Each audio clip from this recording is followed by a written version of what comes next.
압도적 경제 콘텐츠 3프로TV 압권. 안녕하세요. 저는 이주호 기자입니다. 반갑습니다. 우리나라의 중국 수출이 부진하다는 것은 뭐 모르는 분들이 없겠죠.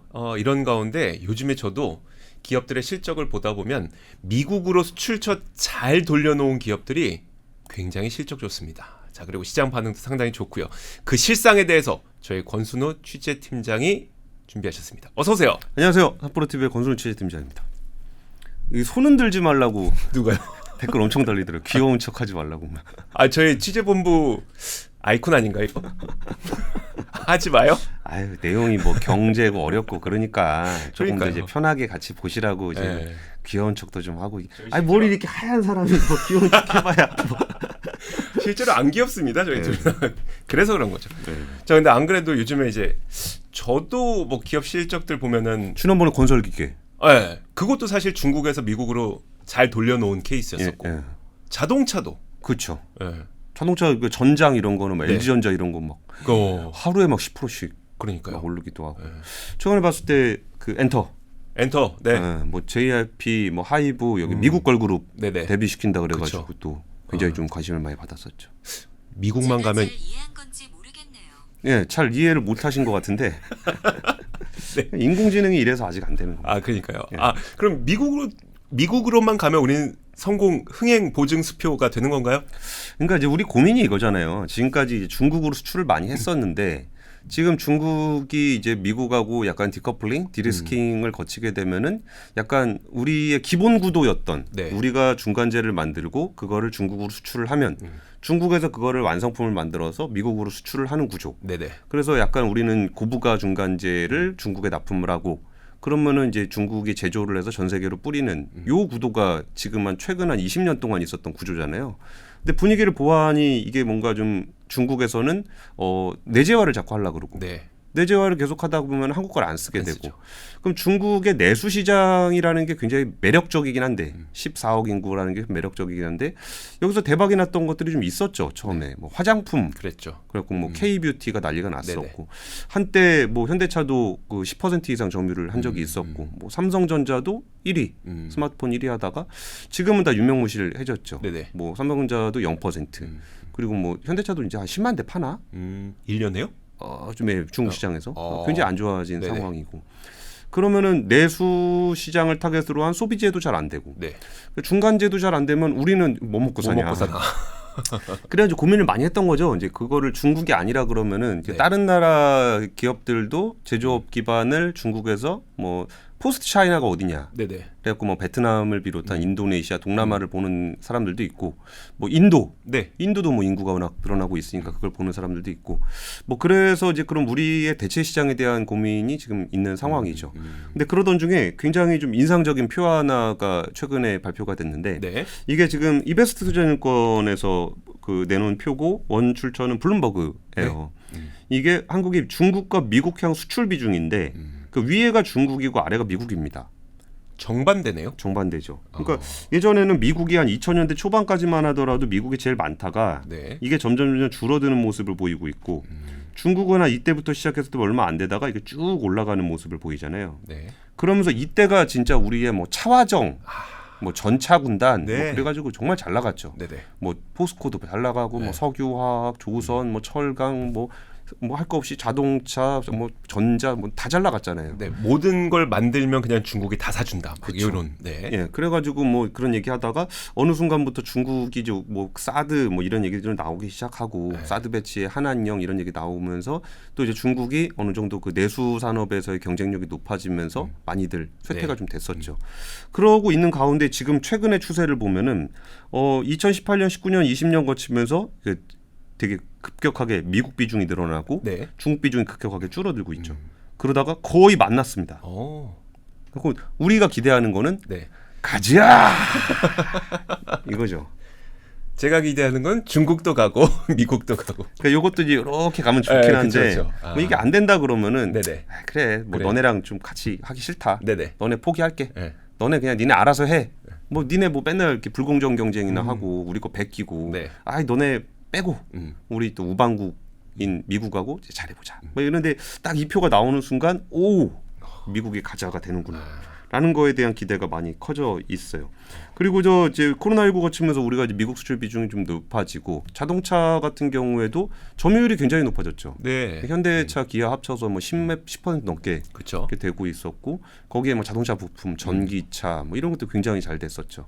그리고 세계 판매량도 3위 하지 않았었어요? 세계 판매량 3위 했었죠. 아, 그러니까. 네. 그러니까 이제 차도 그렇게 잘 되고 그러면은 우리가 중국이랑은 관계 개선하기가 좀 쉽지 않은데 네네. 원래 그런 거 있잖아요. 이렇게 이렇게 관계를 안 가져갈 수 없는 사람하고 다시 친해지는 게 좀 어렵잖아요. 네네. 근데 손절을 해도 괜찮을 것 같다. 네. 라는 생각이 들면 마음이 편하단 말이죠. 그렇죠. 네. 그래갖고 중국이랑 어차피 안 되는 거에 대체가 있어? 네. 그런 것 때문에 지금 미국 쪽에 대한 기대감이 많이 커져 있는 거예요. 그래가지고 요 내용들 좀 살펴보고 있었습니다.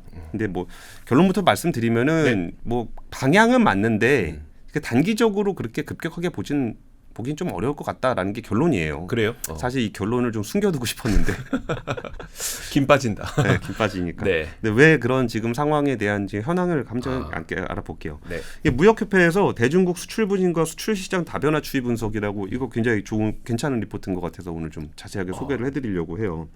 이게 우리나라의 1분기 수출이 왜 감소했는가? 네. 에 대해서 좀 알아본 거예요. 네. 근데 거기서 수출의 감소에 영향을 가장 많이 미친 거는 당연히 중국입니다. 그렇죠. 네, 57.5면 절반 이상은 중국 수출이 부진했기 때문이다라고 네. 나왔어요.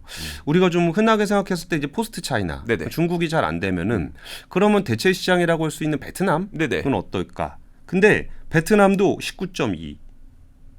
감소에 영향을 줬다는 미친 거죠. 네. 그러니까 수출액 대비 전년 대비하면 여기도 마이너스 42억 달러예요. 그러니까 베트남도 별로 안 좋았는데 네. 그러면 우리가 생각했던 건 뭐 인도 한 0.9 정도 이거 플러스 이게 좋았다는 거죠. 네, 0.9% 좋았다는 네. 거. 그리고 제일 좋았던 데가 어디냐 보니까 미국인 거죠. 미국은 수출 감소에 영향을 미친 게 아니라 늘어났으니까. 증가에 영향을 미친 거죠. 예, 그러니까 우리가 생각했던 그런 게 맞네. 네네. 라는 생각이 좀 들었던 거고. 이게 중국을 비롯한 그 중화권이라고 할 수 있는 대만도 11.4, 홍콩도 15.1. 그러니까 이것만 더해도 중화권에서 마이너스인 게 엄청나게 커요. 그러네요. 근데 거기서 우리가 뭐 기대했던 베트남도 별로. 어. 근데 거기서 그나마 미국이 좀 네네. 괜찮은 상황을 좀 보여주고 있는 거죠. 그래서 여기에 대중국 수출은 감소세를 보이고 있는데 미국, 인도, 호주 수출이 괜찮아요. 호주도 괜찮죠. 호주도 마이너스 1.8 정도니까 네. 이거는 마이너스가 나와 있는 거고. 그러니까 괜찮네. 네네. 인도, 호주 우리가 되게 다음 시장이라고 생각했던 그렇죠. 네. 그런 부분에서 괜찮게 나왔습니다. 그래서 야 우리의 기회의 땅은 차이나를 벗어나서 뭔가 우방국인 미국 아니면 포스트 차이나의 대표 주자인 인도 네네. 그리고 이제 자원 부국인 그쵸. 호주. 여기로 가는 게 지금 실질적으로 이루어지고 있다라고 좀 볼 수 있는 거죠. 그리고 여기서 보면은 수출 증가율 국가별 수출 증가율을 보면은 여기가 이제 0이 여기입니다. 0. 네. 0이 여기예요. 그럼 그 위로 있는 데가 어디냐? 미국, 인도, 호주.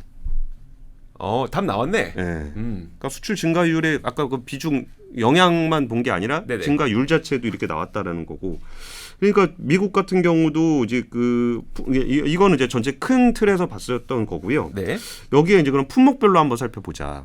그거 중요하죠. 근데 품목별로 볼 때 제일 중요한데 우리나라는 사실 수출에 있어서 제일 중요한 거는 중간재죠. 네네. 중간재 수출이 우리나라에서 제일 큰 비중을 차지하고 있는데 네. 그러면은 우리가 국가별로만 본 게 아니라 이제 품목별로 해서 중간재가 어떤가라고 네. 해서 봤더니 중간재는 지금 중국이 21년에 27.9%를 차지하고 있다가 23.4로 줄었습니다. 네. 근데 우리가 미국은 소비재 시장이라고만 생각을 했었는데 네. 중간재를 보더라도 미국이 11.9에서 13.6으로 늘어났습니다.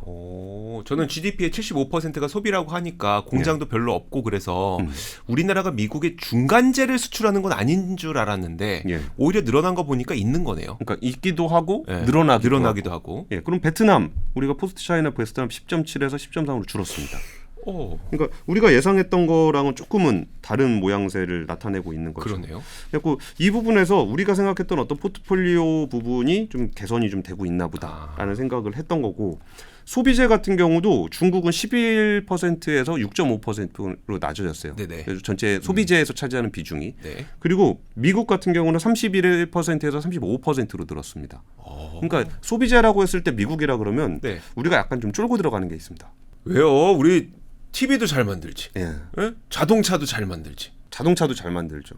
얼마나 잘 만들? 뭐 스마트폰 이렇게 뭐 애플한테 좀 잘 만들죠. 네네. 잘 만들긴 하지만 좀 밀리긴 하지만. 네. 그러니까 소비재라는 것을 생각해 보면은 우리가 뭐 식품, 의류, 네네. 뭐 전자기기, 자동차 뭐 이런 것들인데 사실 그 소비재 쪽은 의외로 브랜드가 굉장히 중요합니다. 그럼 우리가 이제 글로벌한 브랜드를 가지고 있는 게 뭐가 있는지를 생각해 보면은 네. 삼성의 갤럭시 글로벌 브랜드 맞죠? 그렇죠. 현대차 같은 경우도 글로벌 브랜드, TV도 삼성 글로벌 브랜드, 또 현대차. 글로벌 브랜드. 그러니까 사실 별로 없어요. 개수가 그러니까 K-뷰티가 굉장히 잘 나간다라고 하지만 네네. 그것도 이제 아시아 쪽에서 좀 잘 나갔었고, 뭐 설화수라든지 아니면은 저기 뭐야 그 헤라라든지, 그렇죠. 네. 뭐그숨 네네. LG생건 쪽에 있는 물건들이 그런 것도 사실 글로벌 브랜드의 뭐 에스티로더라든지 로레알이라든지 이런 데 비교하면 조금 그렇죠. 좀 약한 측면이 있고, 의류 브랜드 한국 의류 브랜드 뭐 기억나는 거 있으십니까? 한국 의류 브랜드 가운데 해외에서 잘 나가는 거예요? 그러니까 아니면 우리가 생각하더라도 야 이건 글로벌이지. 그러니까 지원. 이게 마땅치 않습니다. 네네. 그러니까 그래가지고 소비재 쪽은 우리나라 전체 수출에서 소비재가 차지하는 비중이 크진 않아요. 네네. 그러니까 뭐 예를 들어서 중국에서 화장품을 하더라도 대부분 코스맥스나 한국콜마가 만들잖아요. 그렇죠. 그러니까 그것도 결국은 이제 뭐 브랜드를 씌우기 전 물건을 잘 만들긴 하는데 브랜드 소비재 쪽에 접점에 있는 게 크지 않고, 여기 뭐 유통 쪽을 뭐 우리나라 유통업체가 해외에서 잘 되는 경우가 별로 없죠. 그렇죠. 뭐 해외는 월마트, 예. 코스트코 이쪽에서 꽉 잡고 있으니까. 예, 뭐 광고는 빅테크가 꽉 그렇죠. 잡고 있고. 네. 그러니까 그닥 우리가 소비재 쪽에서의 강점을 보이고 있지는 않은데, 그럼에도 불구하고 소비재에서 미국이 차지하는 비중이 31에서 35%로 늘어나고 있다라는 거는, 뭐가 그러면 그렇게 늘어난 거예요? 그러니까 뭐가 늘어났는지는 사실은 뭐 정답 답부터 말씀을 드리면은 네. 자동차입니다. 자동차가 워낙 그 단가가 세니까 네네. 여기서 좀 차지하는 비중이 큰데, 이게 가지에서 소비재 수출 동향을 보더라도 아까 지금 설명드렸던 것처럼 미국은 31에서 35로 늘어났고 중국은 11에서 6.5로 줄었습니다. 그러니까 원래 우리나라가 소비재 비중이 크지 않은데 네. 미국 수출 비중이 크긴 해요. 그러니까 미국이 워낙 소비 국가니까. 예. 그 중국이랑은 교역이 그렇게 많지만 소비재 쪽은 원래 크지 않아요. 근데 그나마도 많이 줄어들어 있는 모습을 좀 보였었던 거고. 그러면 이게 왜 이렇게 됐느냐라고 본다면은 우리나라 수출 품목의 대부분이, 그러니까 대중국 수출이, 그러니까 지금 중국이 많이 줄긴 했는데 네네. 우리나라 수출이 뭐 그렇게까지 뭐 어마어마하게 안 좋다라고 보는 것도 조금 애매한 측면이 있어요. 왜냐하면 지금 보시면은 2022년에 수출 증가율을 봤을 때 앞에가 대세계고 뒤에가 대중국입니다. 석유 제품 같은 경우에 64.9%가 플러스죠. 네. 세계로 갔을 때. 네. 근데 중국은 마이너스 35.5%예요. 그러니까 중국은 엄청나게 많이 줄었지만 석유 제품 세계 수출은 많이 늘었어요. 네. 그리고 자동차 부품 같은 경우도 중국은 마이너스 21.7%인데 2.4% 늘었습니다. 그러니까 우리나라 수출에 중국 비중이 워낙 커서 그렇지 나머지 쪽에서 좀 괜찮은 흐름을 보이고 있다는 걸 볼 수 있고, 2차 전지 같은 경우도 중국과 비교를 해보면 수출이 28.8%가 줄었는데 세계 수출은 15.1%가 늘었어요. 네네. 그러니까 우리나라 수출 품목 중 대부분은 대중국 수출이 전 세계 수출보다 부진해 있는 상황이에요. 네네. 그러니까 수출 부진에 대해서도 우리가 중국이 좀 안 좋아서 그런 건 맞지만 세계 수출 쪽은 괜찮다라는 걸 확인할 수 있는 거고, 여기서 그럼 왜 우리가 지금 이런 중국 수출을 비롯해서 아까 베트남이나 이런 데가 별로 안 좋은가라고 네네. 해서 살펴보면은 수출 자립도 라는 숫자예요. 네. 자립도를 보면은 중국 같은 경우에 우리가 대표적으로 기억하는, 중국에 우리가 굉장히 많이 팔다 못 팔게 된 중간재 디스플레이. 네, 그렇죠. 디스플레이 보면은 대중국 수출 관련해서 수출이 마이너스 0.137. 이거는 자립도거든요. 자립도가 마이너스였다. 예, 그러니까 이제 수입에 의존하고 네네. 있는 상황인 거죠. 근데 이게 2022년 기준으로 거의 0.9까지 올라갔어요. 그러니까 더 이상 뭐 디스플레이는 중국은 수입이라는 게 별 의미가 없어졌습니다. 우리가 만들어도 돼. 그죠? 내부적으로 만들어서 쓰면 되니까 네네. 그 의미가 없어진 거고 2차 전지 같은 경우도 한 0.56, 한 0.6 정도 이때도 자립도가 높긴 했는데 네. 지금 0.9입니다. 와. 그러니까 여기도 뭐 그러네요. 의존도가 거의 없어진 거고 베트남 같은 경우도 대부분 자립도가 높아져요. 그러니까 마이너스가 큰 폭으로 줄어들잖아요. 여기도. 네네. 디스플레이도 큰 폭으로 줄어들게 되고 네. 그러니까 기계류 같은 경우도 0.4였던 게 0.7로 높아지잖아요. 네네. 철강도 마이너스 1.9에서 마이너스 0.07로 자립도가 굉장히 높아집니다. 네네. 그 얘기는 뭐냐면은 우리가 중간재를 수출을 하던 국가들이 자립도가 높아지면서 한국에 대한 의존도가 낮아지는 거예요. 그렇겠네요. 예. 그러니까 우리가 지금 특별히 뭐 경기에 영향을 받기도 하지만 이미 그 국가들도 우리나라에서 굳이 수입을 해도 되지 않는 상황이 되기 때문에 뭐 다른 이유를 배제하고 나더라도 국제 통상의 문제를 배제하고 나더라도 우리나라가 수출할 수 있는 중간재의 범위가 굉장히 좁아지고 있는 것을 추세적으로 느낄 수가 있어요. 그러니까 중국과 미국이 디커플링을 안 했어도 예. 이런 현상은 나타났을 거라는 거네요. 그렇죠.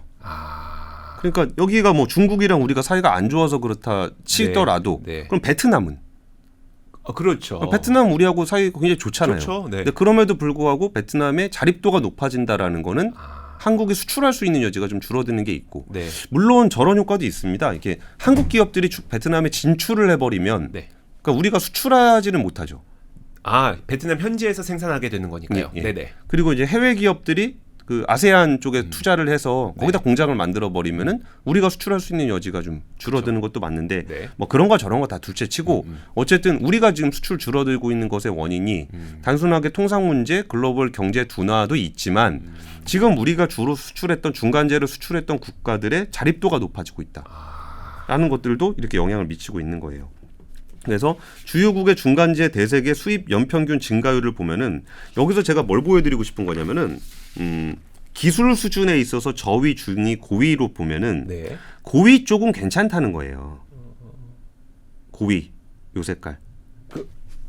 대세계 수입 연평균 증가율이라는 게 어떤 의미예요? 그러니까 중국이 수입하는 거. 중국이 수입하는 거. 네. 네네. 미국이 수입하는 거, 베트남이 수입하는 거, 인도가 수입하는 건데. 네네. 이 저위 분야를 보면은 굉장히 숫자가 작아요. 네. 그 심지어 많이 떨어집니다.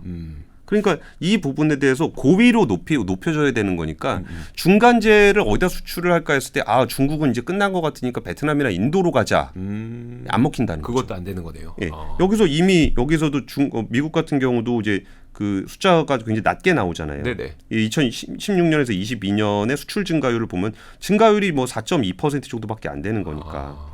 그리고 이제 저위 품목 같은 경우도 굉장히 낮게 나오잖아요. 네네. 그럼 우리가 중간재를 수출을 하려고 하더라도 더 이상 그냥 예전에 가성비라든지 그냥 우리나라가 만들어서 공급하던 것들이 잘 안 되는 거예요. 네네. 그럼 우린 자연스럽게 어디에다 수출을 하든 네. 그러니까 중간재를 수출을 할 때 중국에 하든 미국에 하든 베트남에 하든 인도에 하든 성장률을 보게 되면은 고위품, 기술적으로 좀 어려운 거를 수출을 할 수밖에 없는 상황이 돼 있다라는 부분들을 좀 잘 보여주고 있어요.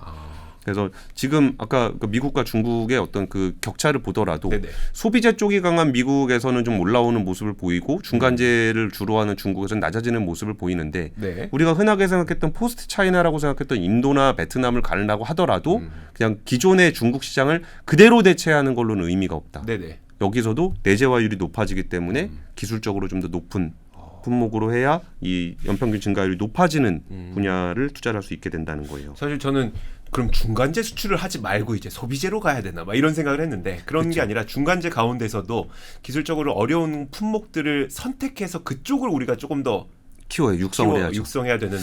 그렇죠. 그리고서 이제 우리가 그 소비재 쪽에서 좀 성장률이 좀 잘 나와서 네. 그리고 이제 미국으로 가는 품목들이 굉장히 많이 늘어났잖아요. 네네. 그래서 되게 우리가 이제 기대를 많이 한 거죠. 그쵸. 우리가 이제 미국의 소비재를 좀 팔 수 있나 보다라고 네. 이제 기대를 했던 것들이 뭐 없잖아 있는데 네네. 아까 결론에서 말씀드렸다면 자동차 때문에 그런 게 있다고 말씀을 드렸잖아요. 네네. 근데 이게 무역협회 자료가 너무 이게 적나라하게 이걸 보여주는데 2022년 1분기 그리고 2023년 1분기의 수출 증가율을 보여주는 게 수출 증가율이 무려 27.1%. 좋은 숫자입니다. 네네. 수출 전체 소비재 수출 증가율이 27.1%인데 네. 그 중에서 자동차 수출 증가율이 44.9%. 그리고 비자동차. 저게 더 재밌어요. 수출 증가 영향률 101.5 예. 다라는 거 아니에요. 딴 건 줄었고 자동차 혼자 예, 100% 넘게. 예. 그래서 비자동차 분야는 오히려 마이너스 1%더라. 그러니까 자동차 하나가 다 했네. 자동차가 뭐 하드 캐리 한 거죠. 그리고 이 부분이 좀 아쉬워요. 기대했던 거는 우리가 좀 선진국에다 좀 더 팔 수 있고 중국에다가 뭐 가성비 뭐 이런 거 아니라 우리가 뭔가 이제 체질 개선을 통해서 선진국에 먹히는 뭔가가 생겼다라고 이제 기대를 많이 했는데 막상 까보니까 자동차 말고는 없네. 자동차 말고는 별로 없더라라는 겁니다. 그런데 이거는 좀 단기적인 거예요. 이게 단기적으로 1분기에 나타난 현상에 대한 거고 이 1분기에 나타난 현상이 사실 이렇게 우리가 너무 기대했던 결과가 나왔기 때문에 중국은 점점 줄어들고 있지만 미국이 쭉 늘어나면서 어느 정도 메이크업을 해주고 있고 우리가 중간재보다는 소비재를 늘려야 되겠다고 생각을 했는데 실제 소비재도 늘어나고 있는 숫자가 잘 나와서 이게 시장에도 많은 영향을 미쳤어요. 그러니까 정말 이 코스피에서도 어느 회사를 중심으로 해서 미래에다가 투자를 할까라고 했을 때 아까 설명드렸던 것처럼 LG전자의 전장이라든지 아니면 엔터산업의 미국 진출이라든지 뭐 자동차에서도 전기차, 전장 부품 그리고 지난번에 이주호 기자가 소개해줬던 건설기계 이런 것들도 중국 시장은 좀 줄어들겠지만 미국 시장에서 이걸 메이크업하는 거에 대한 기대감이 1분기에 많았었고 시장에 대한 기대감도 그것 때문에 주가가 많이 오르기도 했죠. 그래서 그게 단기적으로 그 총량적으로는 맞는데 막상 뜯어보니까 그렇지는 않았어요. 그렇다고 해서 그럼 이게 아무 의미가 없는 거냐라고 보기에는 그렇게 아무 의미 없다고 보기는 좀 어려운 게 그게 좀 수치 자체가 전체 수출에 영향을 미칠 정도로 절대적인 비중은 아닌데 그거를 정말 세부 항목적으로 따져봐서 조금씩 개선되는 모습을 보이고 있는 것들을 살펴보면 그러니까 중국을 대체해서 수출 호조를 보이고 있는 국가들을 살펴보니까 석유 제품, 석유화학, 철강, 자동차 부품, 디스플레이, 2차 전지, 플라스틱 이게 우리나라의 주요 수출품들이잖아요. 근데 거의 공통적으로 모든 품목에서 공통적으로 나오고 있는 나라를 꼽아보면은 미국.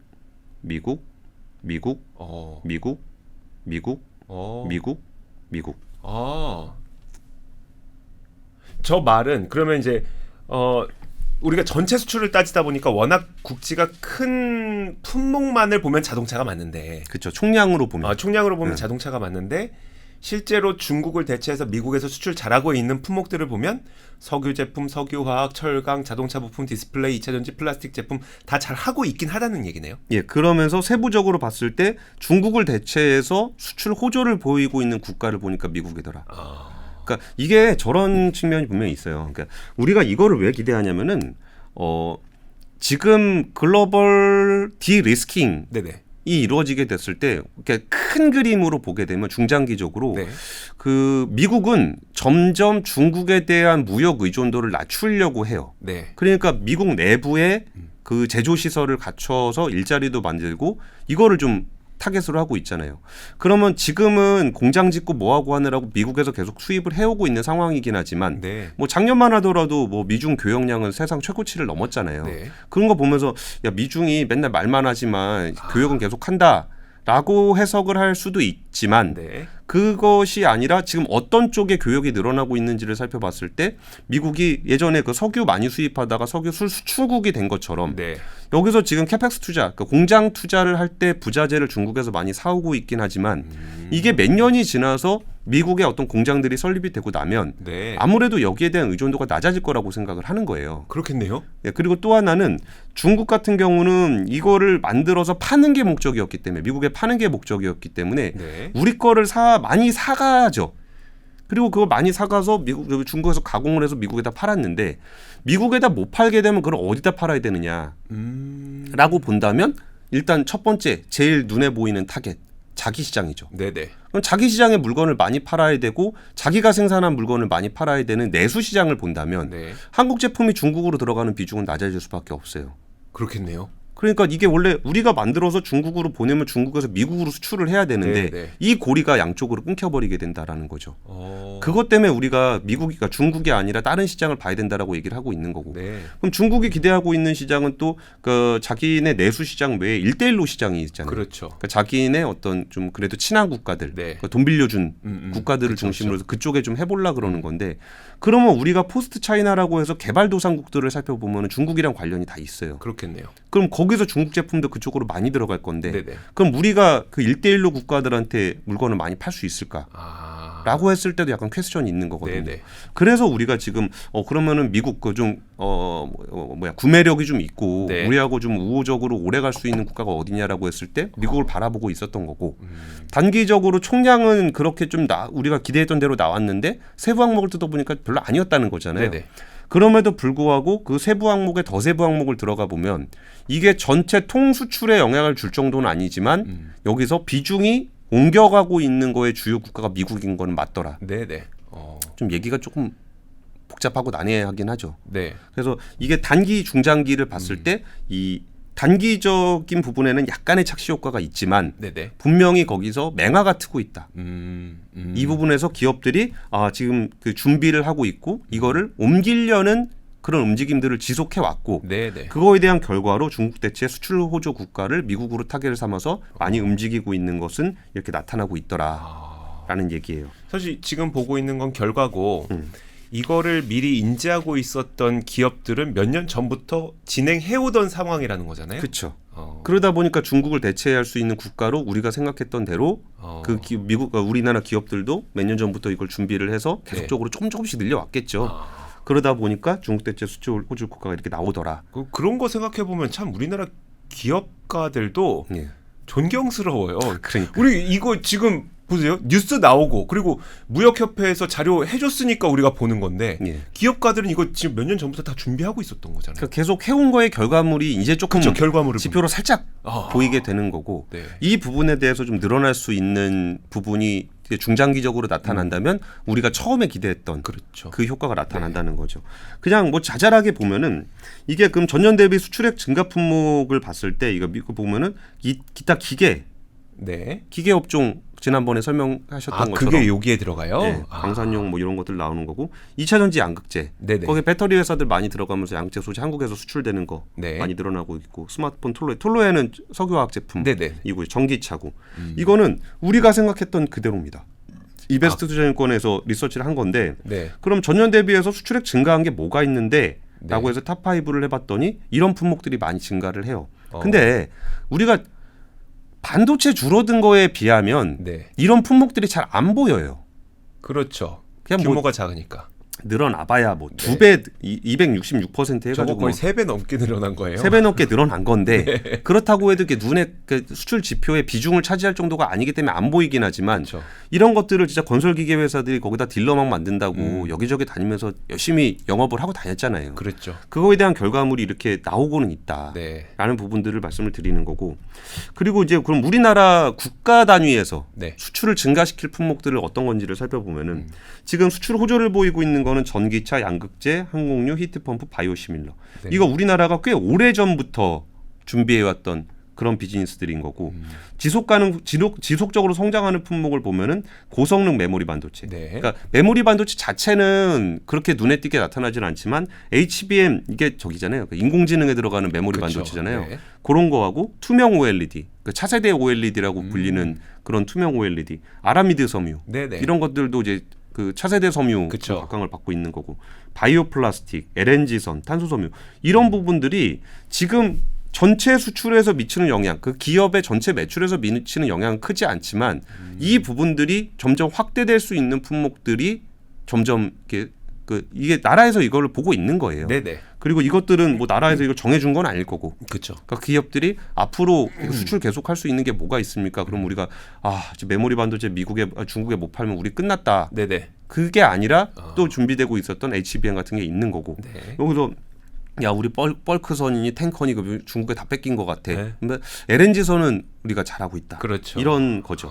플라스틱 석유화학 제품 중국에서 엄청나게 많이 생산하고 있을 때 우리 끝났다 했을 때 플라스틱에 대한 규제가 강화되면은 바이오 플라스틱이라든지 재활용 플라스틱 이런 것들을 우리가 기업들이 준비를 하고 있었던 거고 네. 그 정부에서 그럼 앞으로 우리가 중국에 대한 의존도를 낮추려고 할 때 그러면 그 다음에 어떤 품목들을 수출을 할 수 있을 것 같습니까? 네. 라고 했을 때 기업에서 이런 걸 제시를 했고 그러면 이거는 우리가 정부에서 한번 밀어주겠습니다. 라고 해서 나오는 거죠. 기획 품목에 의외로 굴착기 이런 거. 기획 품목에 굴착기가 트랙터가 있네요. 예. 이런 것들이 그냥 보면은 이게 왜 있는 거지? 그렇죠. 라고 생각을 하겠지만 네. 지난번에 우리가 건설기계 편에서 상세하게 설명을 해주셨듯이 미국의 지금 인프라 투자를 굉장히 강화를 하고 있잖아요. 네네. 그러면서 미국에 있는 캐터필러라든지 그런 기업들의 그 공급 차질이 좀 있고 그렇죠. 그 자리를 그 약간 캐터필러에 비해서 브랜드 인지도라든지 성능 면에서 다소 미흡할 수 있겠지만 거기에 판매망을 훨씬 더 탄탄하게 구축한 우리나라 기업들이 네네. 들어갈 수 있는 그렇죠. 준비가 되고 있다라는 거죠. 그래서 이거는 라면인데 라면이요? 네, 미국의 라면을 어디서 제일 많이 수입을 하냐라고 미국에서 했더니 라면. 네. 미국 라면 수입 국가 순위. 그러니까 지금 한국이 지금 39.6% 1위죠. 와우. 그러니까 이거는 라면 팔아서 뭐 얼마나 수출에 큰 영향을 미치겠어요. 네네. 근데 우리가 진짜 소비재 제품은 정말 브랜드의 힘이 굉장히 강하기 때문에 그쵸. 이거를 역사적으로 전통이 있는 제품 브랜드들이 아니면은 네. 소비 시장으로 들어가기가 어려워요. 맞아요. 그러니까 우리가 미국에서도 예전에 그 글로벌 공급망 재편을 할 때 네. 브랜드나 디자인이나 연구 개발은 자기네 남겨놓고 네. 나머지는 개발도상국이나 또 이쪽으로 많이 넘겼잖아요. 네. 제조나 이런 거는. 네. 그래서 우리나라가 이제 제조 쪽에서 좀 강점을 보이면서 중간재 쪽에 이제 강자로 올라선 건데 그 다음으로 올라설 수 있는 부분들이 이제 소비재 쪽에서는 브랜드를 강화하고 연구 개발을 강화하고 이런 건데 그래서 대단히 큰 품목은 아니지만 네네. 라면 같은 경우에 지금 39.6% 정도 비중을 차지하는 굉장히 높게 되고 있는 이게 뭐 이베스트 주간권 리서치에서 라면을 다루고 있는 측면이 좀 인상적이었어요. 사실 근데 저는 그럼 라면 팔아봐야 뭐 얼마나 벌어 수출해서라고 생각하실 수도 있겠지만 저는 약간 생각이 다른 게 우리도 우리 실생활에 녹아 있는 그 생필품들을 보면은 대부분 뭐 P&G라든지 아니면 뭐 또 존슨앤존슨이라든지 그러니까 이런 기업들이 많이 녹아 있잖아요. 그러면 그 기업들이 뭐 하나의 품목으로 혹은 두 개의 품목으로 그 정도 성장했는지를 보면 그건 아니거든요. 대부분 하나가 좋고 그러다 보니까 다른 걸 샀는데 맞아요. 그 다른 것들도 이 기업 거고 다른 걸 샀는데 또 그 다른 것도 이 기업 거고 결국은 라면이 지금 잘 팔린다는 게 만약에 그러니까 희망회로를 돌려서 잘 된다면 농심에서 라면이 잘 팔렸어요? 그러다 보니까 사람들이 농심에 다른 음식은 뭐가 있지? 에 대한 궁금증을 갖게 된다면 이게 연결될 수 있는 측면이라고 생각이 돼서 그렇죠. 너무 이렇게 우습지 않은 것처럼 저는 보이거든요. 그러니까 저도 아까 전에 씨가 싹을 틔우고 있다라는 얘기가 싹 틔운다 그러면 되게 미미해 보이지만 싹 틔우기가 정말 힘듭니다. 그래서 싹이 틔우고 나면은 뭐가 낫네 그리고 한번 쳐다라도 보고 그런 분야에서 좀 올라오고 있는 건데 그러니까 농심 같은 경우 우리나라 식품 기업들은 대부분 내수 중심으로 되고 있을 때 농심 같은 경우에 지금 해외 매출 성장률이 24%로 국내 14%보다 높아요. 그러면서 거기에 지금 미국의 매출 미국 매출이 늘어나고 있는 거에서 이 공장을 가동을 하면서 지금 연간 39% 상승세를 보이고 있어요. 그러다 보니까 3공장을 또 만든다는 거고. 그럼 거기서 또 이제 CJ 같은 경우는 만두 공장 그거 굉장히 크게 짓고 있거든요. 그러니까 그런 것들이 그 소비재 쪽에서 정말 그 난공불락으로 여겨졌던 미국 시장에서 이게 하게 되면은 또 이게 차이가 뭐가 있냐면 소비재 쪽은 한번 제대로 자리를 잡게 되면은 파생되는 분야가 되게 많게 되고 또 우리가 반도체 중심의 수출 구조를 가지고 있다라는 거는 경기 변동성을 굉장히 크게 가져가요. 그렇죠. 근데 소비재 쪽은 아무래도 상대적으로 덜합니다. 그래서 이런 게 이게 짜끔한 것들이 다양한 포트폴리오로 구축이 돼 있는 게 우리나라 경제에는 훨씬 더 탄탄하게 자리매김을 할 수가 있어요. 그렇겠네요. 그리고 사실 뭐 라면 혼자 잘 되는 것도 있겠지만 예를 들어서 뭐 BTS가 잘 돼서 BTS가 뭐 짜면 먹고 그래 신라면 먹고 뭐 기생충이 잘 돼서 짜파구리해서 너구리도 팔리고 이런 식으로 침투해 가는 모습들이 실제 기업 현장에서도 나타나고 있고 지표로도 나타나고 있고 실제 지금 농심 주가가 얼마인지 모르겠는데 굉장히 많이 올라왔어요. 그러니까 미국에서 이렇게 자리를 잡는다는 거는 우리나라 국가 경제 차원이나 아니면 기업 포트폴리오 차원에서도 굉장히 도움이 많이 된다는 거고요. 그리고 지금 화장품도 사실 뭐 이게 지금 왼쪽에 있는 게 아모레퍼시픽이거든요. 네. 그러면 이걸 대단하다고 얘기를 드리고 싶진 않아요.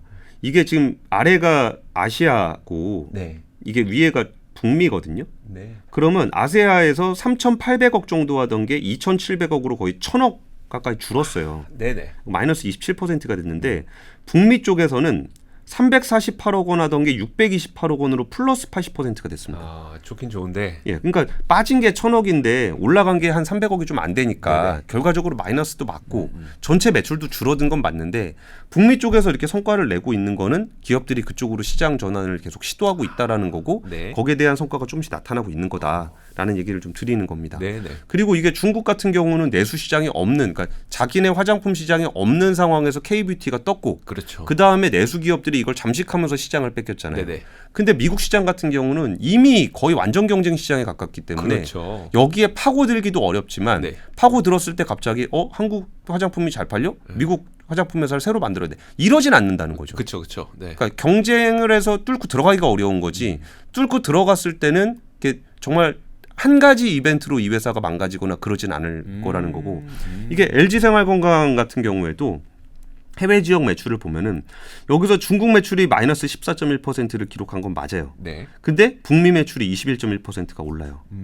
그리고 매출 비중 같은 경우도 지금 여기서 14%에서 11%로 줄었고 네. 중국 비중이 네. 그리고 북미 비중은 7%에서 8%로 높아지는 모습을 보여요. 그러니까 이 LG생활건강 같은 생활용품 화장품 회사들도 네네.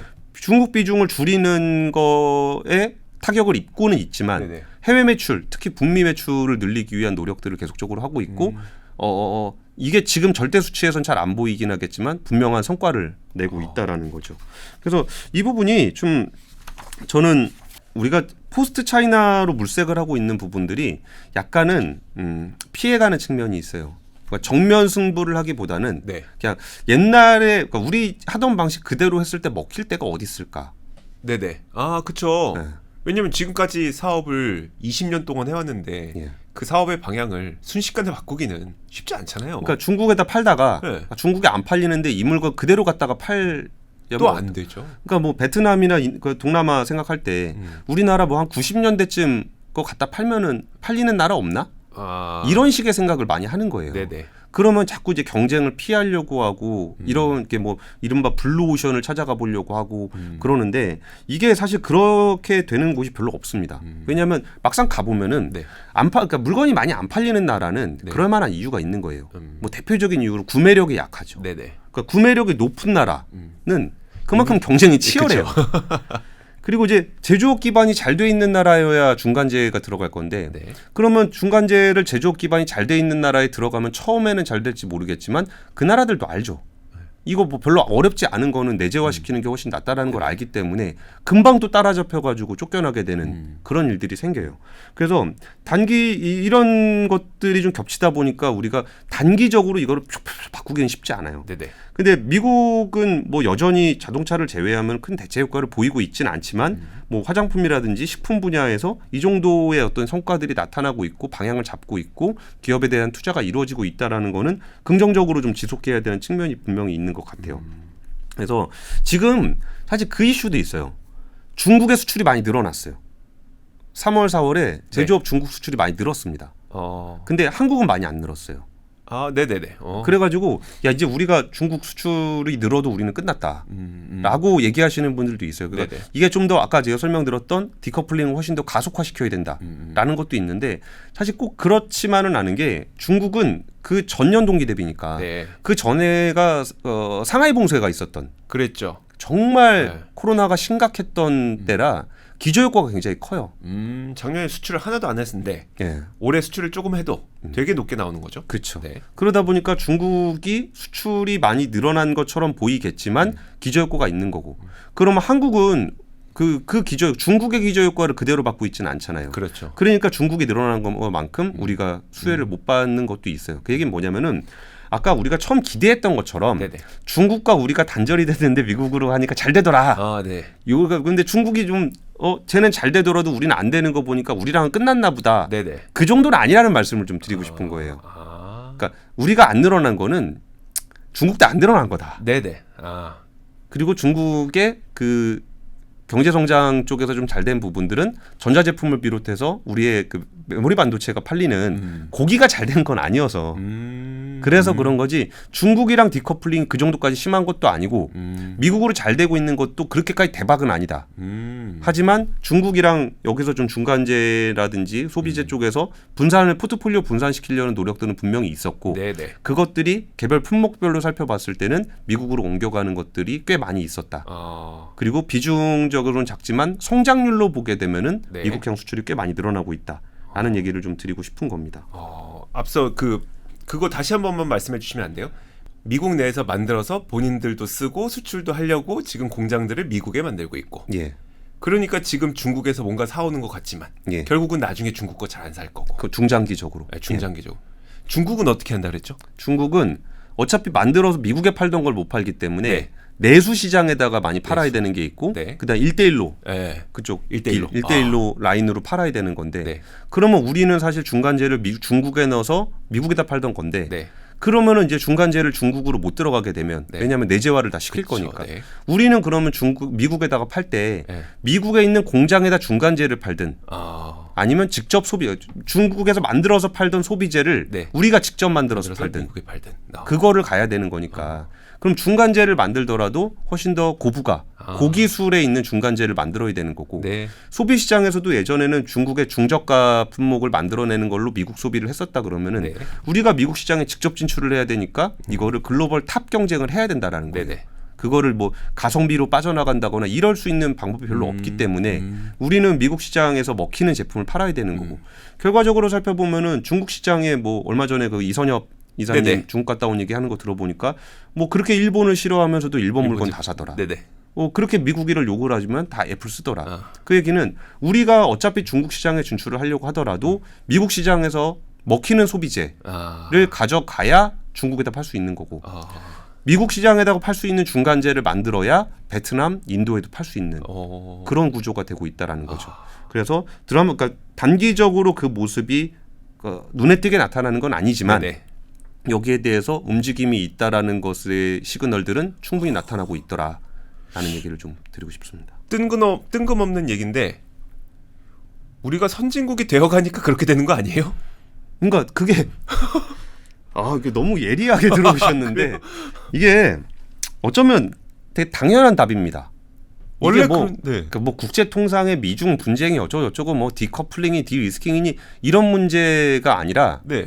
그 자연스러운 국가 산업 전략을 짜더라도 네. 개발도상국의 제조업 국가들은 점점 내재화 비율을 높여가야 되는 거고 네네. 그러면 그거에 그걸 선도하고 있던 기업들은 중간재에서는 남들이 따라갈 수 없는 네. 슈퍼을 그렇죠. 뭐 네. ASML 같은 네네. 슈퍼을의 중간재, 부품, 장비, 소재를 만들어야 되는 거고 소비재 쪽에서는 그냥 가성비로 할 거면은 사실 그 내수 기업들을 따라잡기가 어렵거든요. 네네. 근데 거기를 뭐 별거 아닌 물건들을 만들 때는 예를 들어서 중저가 의류, 중저가 화장품 네네. 이런 것들은 그냥 그 국가들이 내수해서 소화해 버리면 됩니다. 그렇죠. 근데 이거를 진짜 그 프리미엄한 브랜드로 가게 되면은 이거는 한 번에 극복하기가 어렵잖아요. 그렇죠. 그러니까 우리가 이전에 그 중간 쪽이 굉장히 강한 게 뭐 화장품도 코즈맥스나 한콜마가 네네. 강하지만 우리 브랜드가 약하기 때문에 그렇죠. 그 중간에 시장을 먹어왔었던 건데 네네.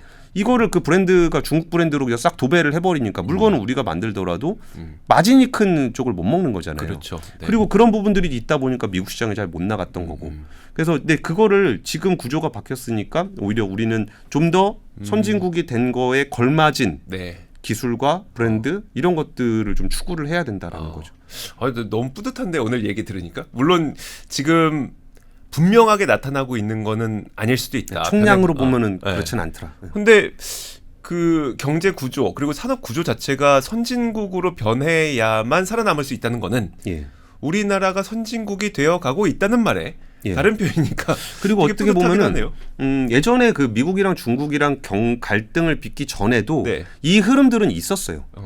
그리고 우리도 그 흐름에 대해서 인지하고 있었고 네네. 그래서 준비를 해왔던 거고 그래서 지금 이런 환경이 달라졌다라는 게 엄청나게 뭔가 좀 세상이 변하는 듯한 그런 느낌을 주긴 하지만 실질적으로 우리가 해야 될 일, 네. 우리가 나가야 될 방향은 크게 달라진 건 없는 것 같다. 그리고 그 조짐들이 어느 정도는 나타나고 있는 것 같다. 이런 얘기를 좀 드리고 싶습니다. 알겠습니다. 그러니까 우리가 뉴스 헤드라인만 보다 보니까 디커플링 예. 그리고 디리스킹 이것들을 이제 어떤 산업의 변화 그리고 기업 실적 변화에 큰 영향을 물론 영향 있겠죠. 영향 없진 않겠죠. 하지만 너무 큰 영향을 주는 것처럼 각인이 되어 있지만 실제 우리가 산업이 지금 변해가는 과정을 보면은 그건 아닐 수 있다. 예. 그렇게 빨리 그러니까 중국이랑 디커플링도 그냥 하루 아침에 딱 되는 건 아니고 네네. 뭐 미국으로 한 번에 가는 것도 한 번에 되는 건 아닌데 그래서 한 번에 가는 게 아니다라는 게 단기 지표에는 좀 나온 게 되는 거고. 네. 근데 그 좀 더 세부적으로 따져 보니까 한 번에 그러니까 가던 게 한 번에 가진 못하면 100번에 가면 되는 거잖아요. 그렇죠. 근데 100번에 가는데 뭐 5걸음 10걸음 정도는 네. 우리가 가 있더라. 네. 라는 얘기를 드리는 거죠. 알겠습니다. 왠지 뿌듯해지는 이야기 네. 이야기 들어봤습니다. 그리고 뭐 포스트 차이나 이런 거 찾지 말고 네네. 그냥 우리가 전 세계 최고 로가 돼서 네. 어디가 됐든 팔 수 있는 중국에도 팔 수 있고 베트남에도 팔 수 있고 유럽에도 팔고 미국에도 팔 수 있는 그런 소비재. 제가 그거 되게 좋아하거든요. 제가 그런 거 되게 좋아하거든요. 미국 주식에서 그런 것도 좋아하시잖아요. 네, 미국 주식을 좋아하는 이유는 사실 전 세계의 소비자들을 호령하기 때문에 좋아하는 거예요. 사실. 그러니까 물론 우리 뭐 B2B로 성공하는 기업도 엄청 많아요. 근데 B2B로 성공하는 건 사실 우리가 체감하기 힘들잖아요. 네. 근데 미국 기업들을 보다 보면 재밌는 거는 이거 내가 다 옆에서 경험해보고 있는 거 아니면 내가 실제로 사고 있는 것들이다 보니까 우리나라 기업들이 그런 기업들이 조만간 탄생했으면 이미 있죠. 예, 그리고 이제는 그런 기업들이 그렇게 안 되면 우리는 이 미국 중에 디커플링, 디리스킹 사회에서 견디기가 더 힘든 상황이 된 거죠. 예전에는 자연스럽게 산업 발전 과정에서 그랬다 그러면은 네. 지금은 거기에 더해서 통상 문제까지 겹쳐지기 때문에 좀 더 이쪽으로 속도를 좀 더 빨리 내야 되고 기업들 입장에서도 지금 따뜻하게 장사되던 것들이 있었으니까 네. 속도가 조금 더뎠다 그러면 네. 이제 앞으로는 투자라든지 아니면 발걸음을 그쪽으로 좀 더 재촉해야 되는 상황이 돼버렸습니다. 알겠습니다. 우리 산업이 가야 될 방향까지 한번 이야기 들어봤습니다. 자, 압도적 경제 콘텐츠 압권이었고요. 저는 이주호 기자 권순이었습니다. 감사합니다. 고맙습니다. 국민들이 일상에서 겪는 부정부패의 피해가 뼈에 사무친다는 것만 이해를 하시면 됩니다. 청렴한 한 정치인에 대한 확신이 생기면 모든 국민들이 그 사람을 거의 메시아처럼 받아들이게 되는 그 풍토라는 건 이유가 딱 하나입니다. 모두가 썩어 있다라는 현실에 대한 불만이죠.